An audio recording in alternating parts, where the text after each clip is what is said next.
আসসালামু আলাইকুম, চাট ক্যানভাস চ্যানেলে সবাইকে স্বাগতম। আশা করি সবাই ভালো আছেন।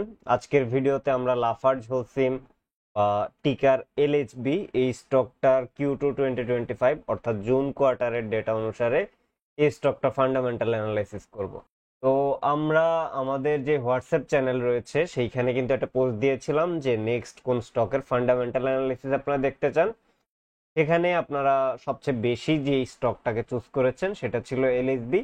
আমরা ওই হিসাবেই এলএসবি কে চুজ করেছি। তো আপনারা যারা এই চ্যাটে গিয়ে ভোট দিতে চান বা পুলে সিলেক্ট করতে চান, তাদের জন্য কিন্তু এই ভিডিওর ডেসক্রিপশনে আমাদের হোয়াটসঅ্যাপ যে চ্যানেলটা সেটার লিংক দেয়া থাকবে।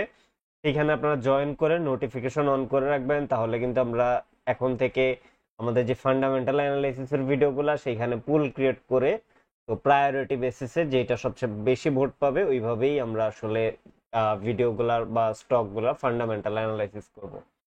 যাই হোক, ভিডিও শুরু করব। ভিডিও শুরু করার আগে একটা ডিসক্লেমার দিয়ে নিচ্ছি, এই ভিডিওটা এডুকেশনাল পারপাসে তৈরি করা একটা ভিডিও। এই ভিডিওতে কোনো ইনভেস্টমেন্ট অ্যাডভাইস দিচ্ছি না আমি। এই ভিডিও দেখে কেউ কোনো ধরনের ইনভেস্টমেন্ট ডিসিশন নেবেন না। মনে রাখবেন, পুঁজিবাজার ঝুঁকিপূর্ণ, জেনে ও বুঝে বিনিয়োগ করতে হবে আপনাকে। তো আমরা এই পর্যায়ে আমাদের এলএসবির স্টক অ্যানালাইসিসের শিটে চলে আসি। সো এইখানে আমরা যে স্টকটার অ্যানালাইসিস করব তার টিকার এলএইচবি এবং company name Lafarge Holcim Bangladesh PLC. এটি 1997 সালে প্রতিষ্ঠিত একটি কোম্পানি, আর এটি স্টক মার্কেটে সিমেন্ট সেক্টরে লিস্টেড একটি কোম্পানি এবং এটি এ ক্যাটাগরিতে লিস্টেড একটি কোম্পানি। তো আমরা যদি এর শেয়ার হোল্ডিংস প্যাটার্ন দেখি, তাহলে দেখতে পাচ্ছি যে স্পন্সর বা ডিরেক্টর হোল্ডিংসে রয়েছে 64%-এর মতো স্টক, এবং ইনস্টিটিউট হোল্ডিংসে রয়েছে 21%-এর মতো স্টক, ফরেন হোল্ডিংসে 1%-এর মতো, এবং পাবলিক হোল্ডিংসে রয়েছে 14% বা 14%-এর মতো স্টক। তো আমরা যে শেয়ার হোল্ডিং প্যাটার্নস নিয়ে একটু কমেন্ট করার চেষ্টা করি, সেটা হলো যে নর্মাল যে এমএনসি কোম্পানিগুলো সেই তুলনায় এলএইচবিতে ফরেন হোল্ডিংস একটু কম রয়েছে। এছাড়া কিন্তু ইনস্টিটিউট এবং পাবলিক হোল্ডিংস বেশ ভালো রয়েছে, আর স্পন্সর হোল্ডিংসও মোটামুটি স্যাটিসফ্যাক্টরি লেভেলে রয়েছে।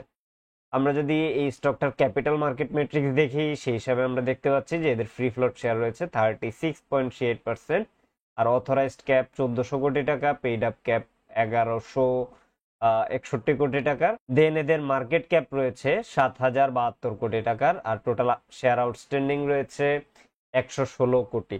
আর আমরা যদি এই স্টকটার 52 এর প্রাইস রেঞ্জ দেখি, তাহলে দেখতে পাচ্ছি বর্তমানে এই স্টকটা 52 এর প্রাইস রেঞ্জের মোটামুটি যেই এই 3/4 অংশে রয়েছে, যেখানে তার 52 এর লো প্রাইস 42 টাকা 50 পয়সা এবং 52 এর হাই প্রাইস 71 টাকা। যেই এখানে বর্তমানে এই স্টকটার কারেন্ট প্রাইস রয়েছে 4 টাকা 90 পয়সা। আর পি রেশিও রয়েছে 14.48, এনএভি 16.01। আর এই স্টকটার কিন্তু অডিটেড পি 17.87, বর্তমানে আনঅডিটেড পি রয়েছে 14.48। দ্যাট মিনস যেই লাস্ট ইয়ার এন্ড হয়েছিল এটার তুলনায় বর্তমানে এই স্টকটার পি রেশিও কম রয়েছে। আর এনএভি টু প্রাইস যেটা রয়েছে 3.8x, দ্যাট মিনস তার এনএভির 3.8x দামে এই স্টকটা মার্কেটে ট্রেড হচ্ছে। এই ভিডিওতে আমরা মূলত জুন 2025 এর ডেটা অনুসারে তার অ্যানালাইসিস করব, যেটা এই স্টকটার জন্য সেকেন্ড কোয়ার্টার, আর এই স্টকটার কিন্তু ইয়ার এন্ড হয়েছিল বা লাস্ট ইয়ার এন্ড হয়েছিল ডিসেম্বর 2024-এ। আমরা শুরুতেই চলে আসি ব্যালেন্স শিটের ডেটায়। ব্যালেন্স শিটের ডেটায় আমরা দেখতেই পাচ্ছি যে তার টোটাল অ্যাসেটস কিন্তু বাড়তেছে।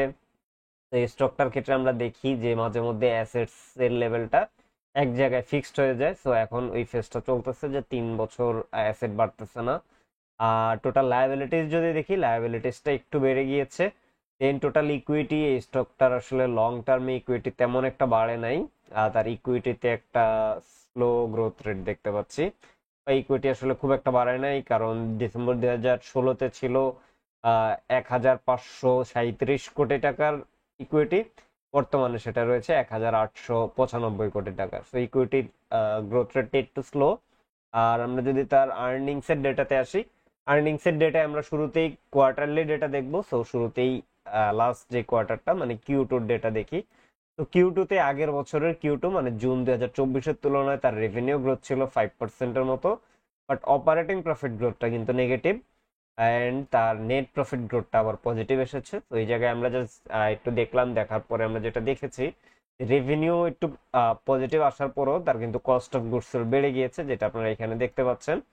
তো কস্ট অফ গুডস সোল্ড বেড়ে যাওয়ার কারণে অপারেটিং প্রফিট কমে গিয়েছে, বাট এইখানে নেট প্রফিট আবার বেড়ে গিয়েছে, কারণ এই বছর যে এক্সচেঞ্জ রেটে সে আবার গত বছরের তুলনায় একটু বেশি অ্যাডভান্টেজ পেয়েছে। তো ওই এক্সচেঞ্জ রেটের কারণে তার নেট প্রফিটের গ্রোথটা পজিটিভ এসেছে। এছাড়াও আমরা দেখতে পাচ্ছি যে অপারেটিং প্রফিট মার্জিন 18%, দেন নেট প্রফিট মার্জিন 15%-এর মতো রয়েছে।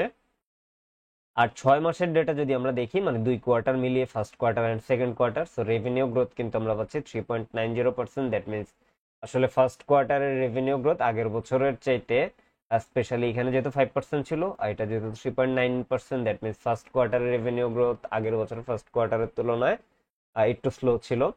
আর অপারেটিং প্রফিট গ্রোথ এটাও নেগেটিভ, বাট নেট প্রফিট গ্রোথে এই যে নেগেটিভ নাম্বারটাকে ছোট করে আনা পসিবল হয়েছে, যেটা -3%-এর মতো। আর নেট প্রফিট মার্জিন কিন্তু 15.74%, অপারেটিং প্রফিট মার্জিন 20%-এর মতো। তো এই স্টকটার প্রফিট মার্জিন ওভারঅল ভালো মনে হচ্ছে আমাদের, কারণ বর্তমানে যেই কনস্ট্রাকশন বিজনেস, এই বিজনেসগুলোতে আসলে সবকিছুর দামই একটু কমে এসেছে, যেহেতু কনস্ট্রাকশন কাজ কম হচ্ছে দেশে, বা সরকার আসলে মেগা প্রজেক্টে কাজ করতেছে না। যেমন আজকে বা গতকালকেই মেবি একটা নিউজ দেখলাম যে গত 3 বছরের রডের দাম সর্বনিম্ন পর্যায়ে এসেছে। তো যেহেতু কনস্ট্রাকশনের কাজ চলতেছে না, কনস্ট্রাকশন রিলেটেড বিজনেসগুলা তাদের প্রাইস একটু কম্প্রোমাইজ করতে হচ্ছে। এরপরেও যেহেতু তাদের নেট প্রফিট মার্জিন 15%-এর আশেপাশে রয়েছে, এটা আমাদের কাছে স্যাটিসফ্যাক্টরি একটা নাম্বারই মনে হচ্ছে। বাট তার কস্ট অফ গুডস সোল্ড অনেক বেশি বেড়ে গিয়েছে, যেটার কারণে কিন্তু রেভিনিউ গ্রোথে পজিটিভ নাম্বার থাকলেও অপারেটিং প্রফিট গ্রোথ কিন্তু অনেক বেশি নেগেটিভ হয়ে গিয়েছে। এই পর্যায়ে আমরা যদি তার অ্যানুয়ালাইজড আর্নিংস ডেটা দেখি, এই যে 6 মাসের ডেটা আমরা এখানে দেখলাম, এই 6 মাসের ডেটাকে ইউজ করেই আমরা অ্যানুয়ালাইজড আর্নিংস ডেটা প্রিপেয়ার করেছি। তো এখানে আসলে 6 মাসের ডেটার অনুসারে তার যে রেভিনিউ আসা উচিত, সেইটা যদি আমরা 5 বছরের সাথে সিজিআর কম্পেয়ার করি, আমাদের হিসাবে আসতেছে 13% রেভিনিউ সিজিআর মেবি হতে পারে গত 5 বছরের কম্প্যারিজনে। আর 10 বছরের কম্প্যারিজনে সেটা 12%। দ্যাট মিনস আসলে রিসেন্ট ইয়ার গুলাতে এসে তার রেভিনিউ একটু স্লো হয়ে গিয়েছে, যেটা আমরা এই জায়গাটায় দেখতে পাচ্ছি। আর 5 বছরের নেট প্রফিটের সিজিআর যদি দেখি, এটা আমরা পাচ্ছি 14.84%, এবং 10 বছরের নেট প্রফিটের সিজিআর 8.70%। দ্যাট মিনস আসলে গত 5 বছরে তার নেট প্রফিটে বেশ ইমপ্রুভমেন্ট হয়েছে, বা নেট প্রফিট মার্জিন বেড়েছে গত 5 বছরে বা রিসেন্ট ইয়ারগুলোতে। যেমন আমরা এই চার্টে দেখতে পাচ্ছি যে ডিসেম্বর 18-র পর থেকে কিন্তু তার নেট প্রফিটের মার্জিনে বেশ ইমপ্রুভমেন্ট দেখা গিয়েছে। আর আমরা যদি এইখানে ইভেন দেখি যে তার revenue versus cost of goods সোল্ডের যেই চার্টটা, তো এখানে কিন্তু কস্ট অফ গুডস সোল্ড অনেক হাই ছিল, সো অপারেটিং প্রফিট মার্জিন কিন্তু অনেক কম হতো আগে। বাট এইখানে তার রেভিনিউ যেই হারে বেড়েছে, ওই তুলনায় আসলে কস্ট অফ গুডস সোল্ড না বাড়ার কারণে এখানে গ্যাপটা বড় হয়েছে। তো এই অ্যাডভান্টেজটাই হয়তো আমরা এখানে দেখতে পাচ্ছি যে 10 বছরের নেট প্রফিটের সিএজিআর কম, আর 5 বছরের নেট প্রফিটের সিএজিআর একটা হাইয়ার নাম্বার দেখতে পাচ্ছি। আর operating profit margin and net profit margin এটা কিন্তু 6 মাসের ডেটার মতোই। আর আর্নিংস পার শেয়ার মানে ইপিএস যদি আমরা দেখি, আমাদের এস্টিমেশন অনুযায়ী এবছর হয়তো 4 টাকা 5 পয়সা তার ইপিএস আসতে পারে। সো সেই হিসাবে আমরা দেখতে পাচ্ছি যে লাস্ট 2-3 ইয়ার্স তারা ইপিএস একটু স্ট্রাগল করতেছে, আর নেট প্রফিট মার্জিনও একটু স্ট্রাগল করতেছে আসলে। তো ওভারঅল এই সিচুয়েশন গুলা যদি ইমপ্রুভ করে, তাহলে হয়তো এলএসবি তে আমরা আবার আগের মতো ট্রেন্ড কন্টিনিউ দেখতে পাবো, যে এই ট্রেন্ডটা এখানে আসলে একটু ব্রেক হয়ে গিয়েছে। এ পর্যায়ে আমরা যদি কিছু রেশিও ডেটা দেখি, রেশিও ডেটা দেখলে অ্যাসেট টার্নওভার রেশিও দেখতে পাচ্ছি 0.8x, বাট এটা কিন্তু একটা সময় 0.5x ছিল। তো রিসেন্ট ইয়ার গুলাতে তার অ্যাসেটের তুলনায় টার্নওভার অনেক কমে গিয়েছে, এটা বোঝা যাচ্ছে, বা অ্যাসেটের যে গ্রোথ রেট ওই তুলনায় আসলে টার্নওভারের গ্রোথ রেটটা স্লো ছিল। এছাড়া আমরা যদি দেখি, এটা একটা জিরো ডেট কোম্পানি, সো এর কোনো ডেট নাই বর্তমানে। Debt to equity ratio and debt ratio দুইটাই জিরো পাচ্ছি। আর ডেট কভারেজ রেশিওতে আমরা 23.11 পাচ্ছি। দ্যাট মিনস আসলে তার প্রতি 23 টাকা অপারেটিং প্রফিটের এগেনস্টে 1 টাকা ফাইন্যান্স কস্টে চলে যাচ্ছে। সো এটা আসলে তার মেবি এই যে আগের বছরের কিছু লোন ছিল, এই লোনটার কারণে হয়তো বা এখানে এসেছে। আর ক্যাপেক্স টু রেভিনিউ যদি দেখি, এটাও দেখতে পাচ্ছি আমরা 5.22%, ক্যাপেক্স টু নেট প্রফিট 33.18%। তো তারা কিন্তু তার নেট প্রফিটের 1/3 অ্যামাউন্টে কিন্তু ক্যাপেক্সে খরচ করেছে। দেন আমরা যদি আরওএ দেখি, 13.13, আরওই 25%-এর মতো, আরওসি 35%-এর মতো, দেন আরওআইসি 25%-এর মতো। তো এই জায়গাটায় আমাদের কাছে এই নাম্বারটা ভালো মনে হচ্ছে, কারণ বর্তমানে ফিক্সড ইনকাম অ্যাসেট ক্লাস থেকে 13%-এর মতো রিটার্ন পাওয়া যাচ্ছে। সেইখানে এই স্টকটার আমরা যদি আরওএ বলি টোটাল অ্যাসেটের উপরে, সেখানেও কিন্তু সে 13%-এর বেশি রিটার্ন দিচ্ছে।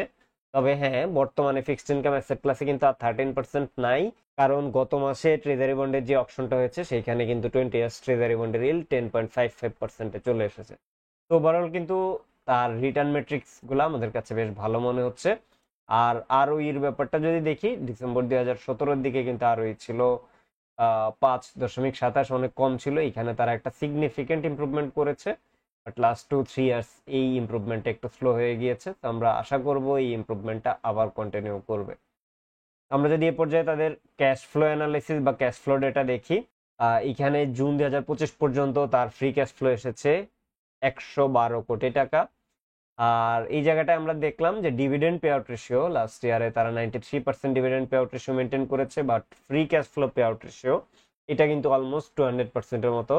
দ্যাট মিনস সে যা ফ্রি ক্যাশ ফ্লো জেনারেট করেছে তার ডাবল ডিভিডেন্ড আকারে পে করে দিয়েছে। আর 5 বছরের ডিভিডেন্টের সিএজিআর যদি দেখি, এটা 5 বছরে 13.79%। দ্যাট মিনস লাস্ট 5 ইয়ার্সে কিন্তু তারা একটু কম্পারেটিভলি বেটার ডিভিডেন্ড দিচ্ছে, যেটা আমরা এখানে অ্যামাউন্টে দেখলেও দেখতে পাচ্ছি যে লাস্ট 3-4 ইয়ার্স কিন্তু ডিভিডেন্টের যেই টোটাল অ্যামাউন্টটা এটা একটু হাই, বাট এর আগে একটা লেভেলে মোটামুটি স্টেবল ছিল। আর 10 বছরের ডিভিডেন্টের সিজিআর যদি দেখি, এটা আমরা দেখতে পাচ্ছি 7.55%। আর 5 বছরের ফ্রি ক্যাশ ফ্লো সিজিআর এটা কিন্তু নেগেটিভ হয়ে গিয়েছে, কারণ এবছর তার ফ্রি ক্যাশ ফ্লো খুব বেশি এখন পর্যন্ত জেনারেট করতে পারে নাই। 10 বছরেও কিন্তু সেটা নেগেটিভ, -6.61%। আর dividend pay out ratio normally তারা 100%-এর আশেপাশে dividend pay out ratio maintain করে, বাট মাঝখানে বিশেষ করে এই যে এই বছরটা 145% dividend pay out ratio maintain করে দেন। আসলে ডলার সংকটের কারণে 33%। তারপর আবার যখন ডলার মোটামুটি অ্যাভেলেবেল হয়ে যায়, তারা কিন্তু তাদের টোটাল ইপিএস এর ডাবলের চাইতে বেশি ডিভিডেন্ড দিয়ে দিয়েছে। এখনো সেটা কিন্তু 93%-এ রয়েছে। আর free cash flow versus dividend paid যদি দেখি, তার ফ্রি ক্যাশ ফ্লোতে ভালো একটা গ্রোথ দেখতে পাচ্ছিলাম আমরা, বাট লাস্ট 2 ইয়ার্স এটা খুব বাজেভাবে আসলে ফল করে। অ্যান্ড লাস্ট 2 ইয়ার্স যেহেতু এখানে সে ভালো ফ্রি ক্যাশ ফ্লো জেনারেট করতে পারতেছিল অ্যান্ড আর্নিংসও যেহেতু বাড়তেছিল, তো সে ডিভিডেন্ড পেড অ্যামাউন্টটা বাড়িয়ে দেয়। বাড়িয়ে দেওয়ার পর এখন যেহেতু বিজনেসটা একটু স্ট্রাগল করতেছে, হুট করেই তো আসলে ডিভিডেন্ড পেড অ্যামাউন্ট যদি কমিয়ে দেয়, শেয়ারের প্রাইসে একটা ইম্প্যাক্ট পড়বে। মেবি সেই কারণে আসলে তারা হুট করে না কমিয়ে আস্তে আস্তে কমাচ্ছে। তো এখানে যেটা হয়েছে, ফ্রি ক্যাশ ফ্লো কমেছে, বাট তার ডিভিডেন্ড পেইড অ্যামাউন্ট কিন্তু খুব একটা কমে নাই। So dividend paid amount still অনেক একটা ভালো নাম্বারে রয়েছে, যেইটাকে তার ফ্রি ক্যাশ ফ্লো কভার করতেছে না। যাই হোক, আমরা balance sheet, income statement, cash flow analysis সবই দেখলাম। এবার আমরা একটা ভ্যালুয়েশন মেথডে এই কোম্পানিটার ভ্যালুয়েশন করব। সেই ধারাবাহিকতা আমরা শুরুতেই আসবো ডিভিডেন্ড ডিসকাউন্ট মডেলে। ডিভিডেন্ড ডিসকাউন্ট মডেলে ভ্যালুয়েশনের জন্য আমরা এখানে এই স্টকটা বা এই কোম্পানিটা যে ডিভিডেন্ড অ্যামাউন্ট পে করেছে সেইটার ডেটা নিয়েছি গত 10 বছরের জন্য, দেন সেইগুলাকে আমরা আগের বছরের সাথে কম্পেয়ার করেছি। আর এই সবগুলো নাম্বারের অ্যাভারেজ করে আমরা পাচ্ছি অ্যাভারেজ গ্রোথ রেট 71.55%। আর ডিসকাউন্ট রেট আমরা ধরেছি 10.55%, কারণ বর্তমানে 20 ইয়ার্স ট্রেজারি বন্ডের ইল্ড 10.55%। তো এইখানে যেহেতু গ্রোথ রেট 71.55% আর ডিভিডেন্ডটা আমরা দেখতেই পেলাম যে ডিভিডেন্ডের আসলে লাস্ট 10 ইয়ার্স এর ডিভিডেন্ডের সিজিআরটা বেশ হাই, তবে ইপিএস এর চাইতে বেশি যেহেতু এখন হয়ে গিয়েছে, সো এখন একটু স্লো হয়ে যাবে, এটাই আমাদের এক্সপেকটেশন। তো এইখানে কিন্তু 13% ছিল। আমরা এটাকে একটু খুব বেশি কনজারভেটিভও না, খুব বেশি অপটিমিস্টিকও থাকবো না, আমরা একটু রিয়ালিস্টিক থাকার চেষ্টা করবো। সো এখানে আমরা 8% গ্রোথ রেট ধরলাম, নেক্সট 10 ইয়ার্স 8% করে তার ডিভিডেন্ড পেড অ্যামাউন্ট গ্রো করবে। তো 8% যদি হয়, সেই হিসাবে আমরা এই স্টকটার ইন্ট্রিনসিক ভ্যালু পাচ্ছি 80 টাকা, এবং যেটা তার বর্তমান প্রাইসের এগেন্স্টে 32% আন্ডার ভ্যালুড অবস্থায় রয়েছে। এই পর্যায়ে আমরা এই স্টকটার ডিসকাউন্টেড ক্যাশ ফ্লো অ্যানালাইসিস মডেলে ভ্যালুয়েশন করব। তো এইখানেও আমরা ফ্রি ক্যাশ ফ্লো ডেটা নিয়েছি প্রত্যেক বছরের জন্য লাস্ট 10 ইয়ার্সের, এবং এটাকে আমরা অ্যানুয়ালাইজড করে নিয়েছি। অ্যানুয়ালাইজড করে নিয়ে আমরা কিন্তু ফ্রি ক্যাশ ফ্লোর গ্রোথটা লাস্ট 2 ইয়ার্স নেগেটিভ পাচ্ছি। বাট আমরা এখন যেহেতু এখানে ভ্যালুয়েশন করব, আমরা ধরে নিচ্ছি যে এই জায়গাটাই বা এটা মোটামুটি বটম আউট করে ফেলেছে, নেক্সট দিনগুলোতে তার free cash flow positively move করবে। আর এখানে কিন্তু আমরা 5 বছরের ফ্রি ক্যাশ ফ্লো সিজিআরও 21% নেগেটিভ পেয়েছি। তো বাট আমরা ধরেই নিচ্ছি যে এটা একটা বটম আউট করে ফেলেছে এবং সামনের দিনগুলোতে গ্রো করবে। তো বলতে পারেন আমরা ডিসিএফ মডেলে ভ্যালুয়েশনের জন্য এই স্টকটার ক্ষেত্রে একটু অপটিমিস্টিক থাকতেছি। তো আমরা ধরে নিচ্ছি নেক্সট 10 ইয়ার্স 10% করে স্টকটার ফ্রি ক্যাশ ফ্লো গ্রো করবে। 10% যদি গ্রো করে তাহলে এই স্টকটার বর্তমানে ইন্ট্রিনসিক ভ্যালু আসতেছে 46 টাকা 93 বা 47 টাকা মতো, যেটা তার বর্তমান প্রাইসের এগেনস্টে 23% ওভার ভ্যালুড অবস্থায় রয়েছে। এটা থেকেই কিন্তু বোঝা যাচ্ছে আমরা একটু অপটিমিস্টিক থাকার পরেও ওভার ভ্যালুড অবস্থায় এসেছে। এটা থেকে বোঝা যাচ্ছে যে এই স্টকটা কিন্তু লাস্ট 2 ইয়ার্স তার ফ্রি ক্যাশ ফ্লো জেনারেটিং পাওয়ারে বেশ স্ট্রাগল করতেছে। বিশেষ করে এই যে গ্যাপটা যদি আমরা দেখি, আগের বছর দেখেন এখানে 669 কোটি টাকা সে ফ্রি ক্যাশ ফ্লো জেনারেট করেছে। এই বছর এসে জুন পর্যন্ত মানে 2 কোয়ার্টারে সে মাত্র 112 কোটি করেছে। এটাকে আমরা যদি অ্যানুয়ালাইজড করি, অ্যানুয়ালাইজড করলে যেটা আমরা পেয়েছি যে 224 কোটির মতো আসতে পারে। তো এই জায়গায় একটু স্ট্রাগল করতেছে, বুঝতেই পারতেছে। যাই হোক, আমরা এই ডিসিএফ মডেলে তার ভ্যালুয়েশনটা ওভার ভ্যালুড পাচ্ছি। এবার আমরা যদি রিসিডুয়াল ইনকাম মডেলে তার ভ্যালুয়েশন করি, রিসিডুয়াল ইনকাম মডেলের জন্য আমরা equity growth rate and net profit growth rate নিব। আর এখানেও কিন্তু আমরা পারপেচুয়াল গ্রোথ রেট 3% ধরেছি, ডিসকাউন্ট রেট 10.55% ধরেছি। তো নেট প্রফিটের গ্রোথ রেটে যেহেতু তার রেভিনিউ একটু স্ট্রাগল করতেছে, আর রেভিনিউ স্ট্রাগল করার কারণে এছাড়াও আসলে আপনারা অনেকেই হয়তো জানেন এই কোম্পানিটা জালালাবাদ গ্যাসের সাথে একটা লম্বা চুক্তি ছিল, যে চুক্তিটার মেয়াদ এবছরই শেষ। তারা আবার নতুন করে যদিও চুক্তি করেছে, তো ওই জায়গায় তার ভালো মার্জিন থাকবে না। তো এই সব কিছু কনসিডারেশনে এনে আমরা ধরে নিচ্ছি যে নেক্সট 10 ইয়ার্স এই 18% করে গ্রো করা তার পক্ষে সম্ভব হবে না। তো আমরা এই জায়গায় মোটামুটি একটু রিয়েলিস্টিক থেকেই ধরতেছি যে 10%-এর মতো করে ইয়ার অন ইয়ার গ্রো করবে, এটা আমরা ধরে নিচ্ছি। আর ইকুইটি গ্রোথ রেটটা এখন বর্তমানে অন অ্যাভারেজ 3% রয়েছে, আমরা ধরে নিচ্ছি ইন ফিউচার সেটা 2%-এর মতো আসবে। এটা যদি আমরা ধরি, ইন্ট্রিনসিক ভ্যালু পাচ্ছি আমরা 89 টাকা 21 পয়সা, যেটা তার বর্তমান প্রাইসের এগেনস্টে 46% আন্ডার ভ্যালুড অবস্থায় রয়েছে। আমরা যে তিনটা ভ্যালুয়েশন মডেলে এই কোম্পানিটার ভ্যালুয়েশন করলাম সেটার একটা সামারি যদি দেখি আমরা, বা ফাইনাল ভ্যালুয়েশন যদি করি, তো ডিসিএফ মডেলে পেয়েছি 46 টাকা 93 পয়সা, আর ডিভিডেন্ড ডিসকাউন্ট মডেলে পেয়েছি আমরা 80 টাকার মতো, দেন রিসিডুয়াল ইনকাম মডেলে পেয়েছি আমরা 90 টাকার মতো। তো এই তিনটার যদি আমরা অ্যাভারেজ করি, অ্যাভারেজ পাচ্ছি আমরা 72 টাকা 19 পয়সা, যেটা তার বর্তমান প্রাইসের এগেনস্টে 18.54% আন্ডার ভ্যালুড অবস্থায় রয়েছে। আমরা এই স্টকটার তার যেই ইনকাম স্টেটমেন্ট বা তার যেই রিপোর্টগুলা, ওই রিপোর্টগুলো অ্যানালাইসিস করলাম, দেন ভ্যালুয়েশন করলাম। এবার আমরা জাস্ট একটু সামারি করব। তো শুরুতেই আমরা এই স্টকটার জন্য বুলিশ টেকওয়েজটা দেখব। বুলিশ টেকওয়েজে আমরা দেখতে পেলাম যে তার যে ফ্রি ক্যাশ ফ্লো, এই ফ্রি ক্যাশ ফ্লোটা কিন্তু প্রত্যেকটা বছরই পজিটিভ ছিল, এটা কখনো নেগেটিভ ছিল না। সো এটাকে আমাদের কাছে একটা বুলিশ টেকওয়েজ মনে হয়েছে। এছাড়াও এটা একটা জিরো ডেট কোম্পানি, আমরা কিন্তু এদের জন্য কোনো ডেট পাই নাই। যেটা দেখলাম যে ডিসেম্বর 2024-এ অল্প কিছু ডেট থাকলো, সেটা কিন্তু এখন পরিশোধ করে দিয়েছে, এবং রিসেন্ট ইয়ার গুলাতেও কিন্তু তার কোনো ডেট ছিল না। তো এটা আমাদের কাছে একটা পজিটিভ ব্যাপার মনে হয়েছে। এছাড়াও তার রিটার্ন যেই রেশিও গুলা, এগুলোও বেশ হাই ছিল। এখানে কিন্তু আমরা 13+ থেকে 35 পর্যন্ত পেয়েছি। তো এইটা আমাদের কাছে বেশ পজিটিভ মনে হয়েছে। আর এই স্টকটাকে আমরা ভ্যালুয়েশনও কিন্তু 18% অর 19%-এর মতো আন্ডার ভ্যালুড অবস্থায় পেয়েছি। তো এইটাকে আমাদের ওভারঅল বুলিশ টেকওয়েজ মনে হয়েছে। এরপর যে আমরা যদি বিয়ারিশ টেকওয়েজ দেখি, বিয়ারিশ টেকওয়েজে যেটা জাস্ট এই জায়গাটা একটু বিস্তারিত বলি, আমরা পুরো ভিডিওতে এই জিনিসটা বিস্তারিত বলি নাই ওইভাবে। তো তাদের একটা চুক্তি ছিল জালালাবাদ গ্যাসের সাথে, যেটা এই 2025 সালেই যেটা শেষ হয়ে যায় ওই চুক্তির মেয়াদ। তো ওই চুক্তিতে তারা পার কিউবিক মিটার গ্যাস কিন্তু 10 to 11 টাকা করে পার কিউবিক মিটার। এখন নতুন করে 2026 থেকে তারা একটা চুক্তি করেছে, ওই চুক্তিতে বা নতুন চুক্তিতে তারা পার কিউবিক গ্যাস 40 টাকা, 40 থেকে 42 টাকা করে কিনবে। দ্যাট মিনস তার আসলে যে গ্যাসের কস্টটা, এটা কিন্তু 4 টাইমস হয়ে যাবে। সিমেন্ট ইন্ডাস্ট্রি কিন্তু গ্যাস বা জ্বালানির উপরে অনেক বেশি নির্ভরশীল। তো এই জ্বালানির কস্ট যেহেতু 4 টাইমস হয়ে যাবে, সো তার অপারেটিং কস্ট অনেক বেড়ে যাবে, এটা এক্সপেক্ট করা যাচ্ছে। তো এটা তার জন্য একটা বিয়ারিশ টেকওয়েজ। আর 2 নম্বরে যদি আসি আমরা, 2 নম্বরে তার ডিভিডেন্ড পে আউট রেশিওটা ফ্রি ক্যাশ ফ্লোকে কভার করতেছে না, but dividend pay out amount free cash ফ্লোকে কভার করতেছে না। এটা আমাদের কাছে একটু কনসার্নিং মনে হয়েছে, যেহেতু এইখানে আসলে কেউ হয়তো বা ডিরেক্ট, এখানে যেহেতু একটা ভালো অ্যামাউন্টে ডিভিডেন্ড পে করতেছিল, ডিরেক্ট এখন ব্রেক চাপলে যেটা হবে যে স্টকের প্রাইসে বাজেভাবে ইম্প্যাক্ট পড়বে, যে কারণে হয়তো আস্তে আস্তে কমাচ্ছে। বাট স্টিল এটাকে একটা বিয়ারিশ টেকওয়েজ মনে হয়েছে। আর রেভিনিউ গ্রোথটা আমরা যেটা দেখলাম যে রেভিনিউ গ্রোথটা কিন্তু ফ্ল্যাট হয়ে এসেছে। এই যে লাস্ট 3 ইয়ার্সে আমরা কিন্তু রেভিনিউ গ্রোথে খুব একটা চেঞ্জেস দেখতে পাচ্ছি না। এটা যদি একটা estimated revenue growth, but still খুব একটা চেঞ্জ কিন্তু আমরা আসলে দেখতে পাচ্ছি না। ইভেন লাস্ট ইয়ারের 2 কোয়ার্টারের যদি আমরা কম্পেয়ার করি, মাত্র 4%-এর মতো গ্রোথ দেখতে পাচ্ছি। তো এটা একটা বিয়ারিশ টেকওয়েজ মনে হয়েছে।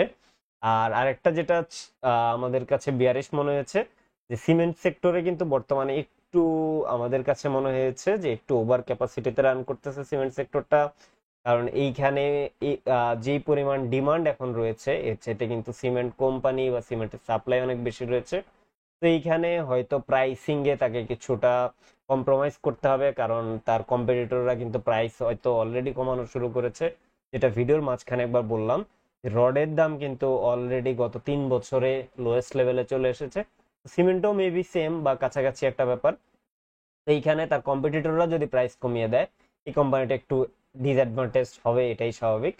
তো এই চারটা আমাদের কাছে মোটামুটি বিয়ারিশ টেকওয়েজ মনে হয়েছে।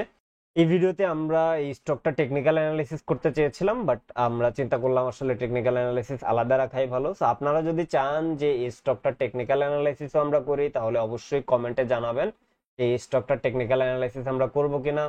আপনাদের কাছ থেকে যদি আমরা এনাফ রিকোয়েস্ট পাই, তাহলে হয়তো আমরা এই স্টকটা টেকনিক্যাল অ্যানালাইসিস করব। এছাড়াও নেক্সট কোন স্টকের ফান্ডামেন্টাল অ্যানালাইসিস করব, সেটাও কিন্তু কমেন্টে জানাতে পারেন। দেন আপনাদের কমেন্ট থেকে যে স্টকগুলা রিকোয়েস্ট আসে, এগুলা নিয়ে আমরা আমাদের হোয়াটসঅ্যাপে চ্যানেলে পুল খুলবো। ওই পুলে সবচেয়ে বেশি রিকোয়েস্ট যেটাতে আসবে, সেটা নিয়ে হয়তো আমরা নেক্সট ফান্ডামেন্টাল অ্যানালাইসিস করব। আপনারা কিন্তু নেক্সট কোন স্টকের ফান্ডামেন্টাল অ্যানালাইসিস দেখতে চান, সেটাকে কমেন্ট করে জানাবেন। অ্যান্ড এই ভিডিওর ডিসক্রিপশন থেকে আমাদের হোয়াটসঅ্যাপ চ্যানেলে জয়েন করে নেবেন। আশা করি ভিডিওটা আপনাদের কাছে ভালো লেগেছে। ভিডিওটা ভালো লাগলে ভিডিওটাতে একটা লাইক করবেন, কমেন্ট করবেন, এবং আমাদের চ্যানেলে এখনো সাবস্ক্রাইব না করে থাকলে আমাদের চ্যানেলে সাবস্ক্রাইব করবেন। ভালো থাকবেন সবাই। আসসালামু আলাইকুম।